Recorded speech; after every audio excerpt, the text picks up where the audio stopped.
بسم اللہ الرحمن الرحیم۔ شروع کرتا ہوں اللہ کے اسم سے جو رحمان اور رحیم ہیں۔ مومنین حضرات السلام علیکم۔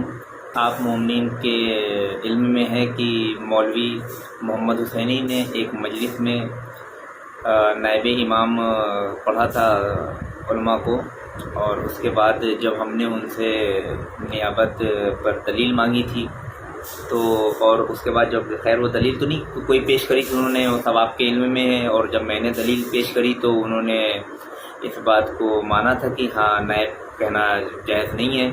اور پھر وہ ایک مجلس میں گئے، مجلس میں جا کر کے انہوں نے پھر سے جب نائب بولا اور مجھ پر بھی کئی حملے کیے ذاتیات پر، تو اس کے بعد خیر اس مجلس میں بھی وہ کوئی جواب تو دے نہیں پائے۔ خیر آج کے میرے اس ویڈیو بنانے کا مقصد مولوی حسینی نہیں ہے، بلکہ ان کی جانب سے جواب دینے آئے مولوی ذیشان صاحب ہیں کہ جنہوں نے مجھے فون کیا اور فون پر بات کرنے کے لیے مجھ سے بولنے لگے، حالانکہ میں اس وقت مصروف تھا بہت، لیکن پھر بھی انہوں نے مجھ سے کہا بات کرنا چاہتا ہوں میں آپ سے، تو میں نے کہا چلیے ٹھیک ہے بات کرتے ہیں۔ اور اس کے بعد وہ مجھے اصول کافی سے اور بھی کتابوں سے جو ہے وہ مجھے حوالے پیش کرنے لگے، حالانکہ جو انہوں نے مجھے نیابت عامہ، پہلے تو انہوں نے مجھے نیابت کی 2 قسمیں بتائیں، نیابت خاصہ اور نیابت عامہ۔ تو نیابت خاصہ کے لیے انہوں نے بولا کہ نیابت خاصہ جو معصومین کے جو 12ویں امام کے دور میں تھے، جو غیبت صغریٰ کے زمانے میں تھے، وہ نیابت خاصہ تھی اور وہ نائب خاصہ تھے، اور جو غیبت کبریٰ میں جانے کے بعد جو ہوئے ہیں، وہ جو اس وقت علماء ہیں، وہ نائب عامہ میں سے شامل ہیں۔ تو ہم نے اس پر ان سے دلیل مانگی تھی، تو دلیل کے طور پہ جو ہے انہوں نے پہلے تو شیخ آیت اللہ شیخ سند کی کتاب سے دلیل پیش کری تھی، اور انہوں نے نیابت کی 2 قسمیں اس میں بتائی تھیں، نیابت خاصہ، نیابت عامہ، جبکہ یہ میرا سوال بھی نہیں تھا، حالانکہ یہ کوئی معصوم کا قول نہیں ہے۔ اولاً تو انہیں معصوم کا قول مجھے پیش کرنا چاہیے نیابت خاصہ اور نیابت عامہ میں۔ کیا معصوم نے بتایا ہے کہ نیابت 2 طریقے کی ہیں، ایک نیابت خاصہ اور ایک نیابت عامہ؟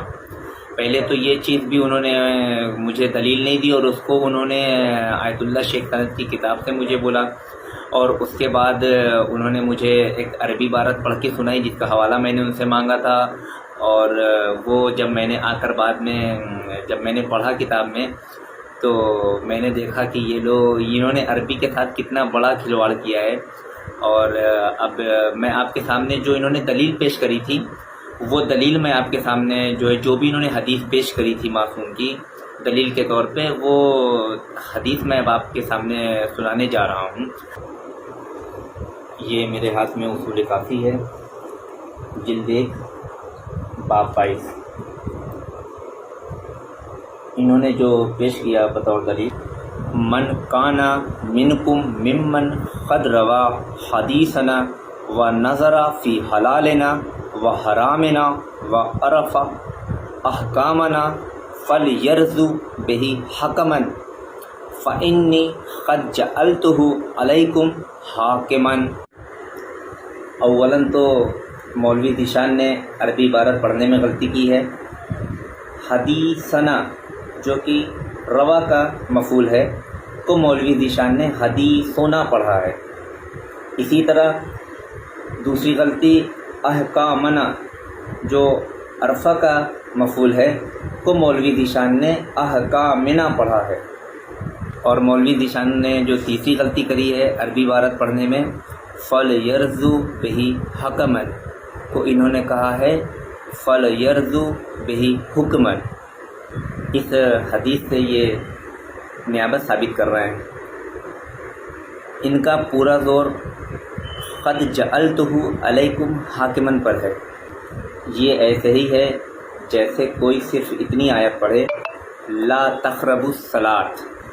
عربی عبارت تو آپ نے مولوی ذیشان کی سنی لی، آئیے اب اردو ترجمہ میں آپ کے سامنے پیش کر رہا ہوں، اس پہ غور کریے کہ کس طریقے سے استدلال کر کے انہوں نے جو ہے کیسے نہ کیسے اس کو نائب امام ثابت کرنے کی کوشش کی ہے، نیابت ثابت کرنے کی کوشش کی ہے۔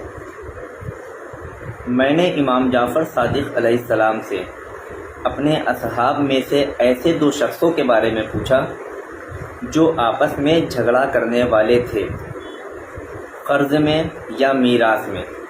وہ اپنا مقدمہ لے گئے شیطان صفت بادشاہ یا غیر عادل قاضی کے پاس، آیا یہ جائز ہے؟ تو اولاً تو یہاں پر جو سوال ہو رہا ہے وہ یہ بتا رہا ہے کہ یہ سوال ہے جو فیصلے قاضی کے پاس لے کر کے جائے جاتے ہیں اس کے لیے، اور آپ نے یہاں سے نیابت ثابت کرنے کی آپ کوشش کر رہے ہیں، آیا یہ جائز ہے؟ امام نے فرمایا جو حکم بنائے گا ان کو حق یا باطل میں وہ مقدمہ لے جائے گا، ایک شیطان صفت کے پاس، اور جو وہ حکم دے گا وہ رشوت کے تحت ہوگا، اگرچہ مدعی کے لیے حق ثابت ہو کیونکہ وہ فیصلہ شیطان سے لیا گیا ہے، حالانکہ اس سے کفر کرنے بچنے کا حکم دیا گیا ہے۔ خدا فرماتا ہے، اب یہاں پر امام جو ہے قرآن کی آیت پڑھ رہے ہیں، خدا فرماتا ہے وہ چاہتے ہیں کہ اپنا محاکمہ شیطان کی طرف لے جائیں، حالانکہ خدا نے ان کو حکم دیا ہے کہ وہ شیطان کے فریب میں نہ آئیں۔ فرمایا ان دونوں نزاع کرنے والے شیعوں کو چاہیے کہ وہ اپنا معاملہ لے جائیں تم میں سے اس شخص کی طرف جو ہماری حدیث و روایت کرتا ہے۔ امام فرما رہے ہیں کہ اس شخص کے پاس جاؤ جو ہماری حدیث روایت کرتا ہے اور ہمارے حلال و حرام کو جانتا ہے اور ہمارے احکام کو پہچانتا ہے، ان کو چاہیے کہ ان کے فیصلے پر راضی ہو جائیں، اور اگر اس کو قبول نہ کیا تو توہین کی حکم خدا کی اور ہماری تردید کی، جس نے ہماری تردید کی اس نے اللہ کی تردید کی، وہ اللہ کے ساتھ شرک ہے۔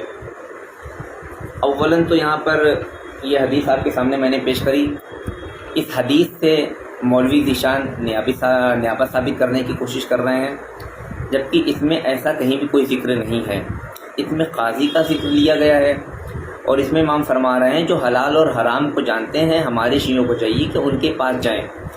تو ایسے تو ہمارے معاشرے میں بہت سارے بزرگ ہیں جن کے پاس لوگ اکثر جاتے ہیں حلال اور حرام کے معاملات جاننے کے لیے، تو وہ ہمیں حدیث معصوم سے اس کا حکم دیتے ہیں۔ تو کہنے کا مطلب یہ ہے کہ جتنے بھی بزرگ ہیں تو کیا وہ سب کے سب نائب امام ہو گئے؟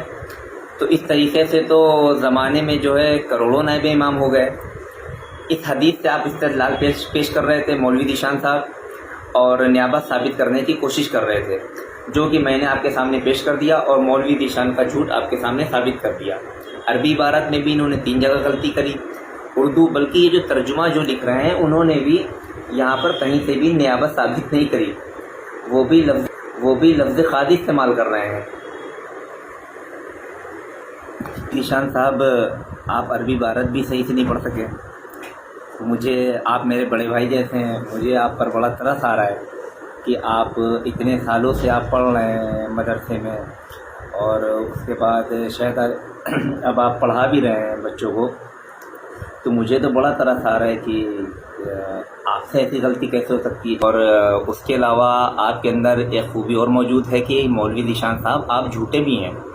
اس کال ریکارڈنگ میں اگر آپ سب لوگ سنیں گے تو میں مولوی ذیشان سے بول رہا تھا بار بار کہ کال کٹ مت کریے، کیونکہ ایک اسٹوڈنٹ کی میرے پیرنٹس کی کال آ رہی تھی، میں بار بار ان سے بول رہا تھا کہ کال کٹ مت کریے، 1 منٹ ہولڈ کریے، اور اس کے بعد کال انہوں نے کٹ کری۔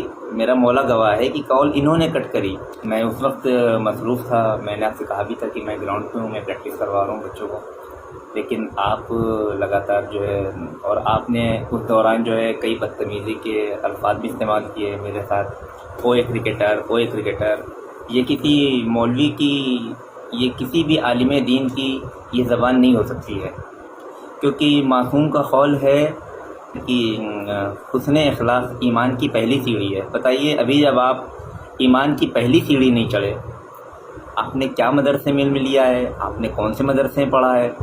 آپ غلط عربی پڑھ رہے ہیں، آپ کو عربی پڑھنے کی تمیز نہیں ہے، اور آپ جو ہے اس میں بات کر کے حدیث سے جو ہے حدیث کچھ کہہ رہی ہے اور آپ اس سے نیابت ثابت کر رہے ہیں. اور میرے پاس کالز بھی آئیں کہ ویڈیو ڈیلیٹ کر دو، ویڈیو اپنی آئی ڈی سے ڈیلیٹ مار دو، اس کو ہٹا دو، ریموو کر دو. لیکن میں نے کہا نہیں، اب ویڈیو جو ڈل چکی ہے وہ ڈیلیٹ نہیں ہوگی، اور اگر میں غلط ہوں تو وہ مجھے غلط ثابت کریں. اگر جو ہے میں اپنی بات تسلیم کروں گا، اب وہ میں ان کی بات تسلیم کروں گا اگر وہ قرآن و حدیث سے جواب دیں گے. تو میں نے اہل بیت کی دفاع میں بول رہا ہوں. جو چیز اہل بیت نے منع کر دی ہے، صاف صاف ختم کر دیا جس چیز کو، وہ چیز یہ کیسے ثابت کر سکتے ہیں؟ تو ہمارے سوال کا جواب نہ تو محمد حسینی صاحب نے دیا اور نہ ہی مولوی ذیشان آپ دے پائے. تو ہمارے سوال جو جہاں پر تھے وہ ویسے ہی کھڑے ہیں ابھی بھی. تو کوشش کریے کہ ان کا جواب قرآن و حدیث سے ثابت کریے ان کو. اور یہ گنڈا گردی آپ کو چلتے چلتے ایک رائے اور دوں گا کہ یہ گنڈیتی چھوڑ دی، اور حقیقت یہ ہے کہ جو بھی اہل بیت کے خلاف آتا ہے وہ سب سے بڑا گنڈا ہے. جو اہل بیت کے خلاف آ جائے اس سے بڑا گنڈا میں کسی کو نہیں مانتا. خیر وہ آپ کا جگرا ہے، آپ کا کلیجہ ہے کہ آپ اہل بیت کے خلاف آ کر کے کھڑے ہوتے ہیں. والسلام، خدا حافظ.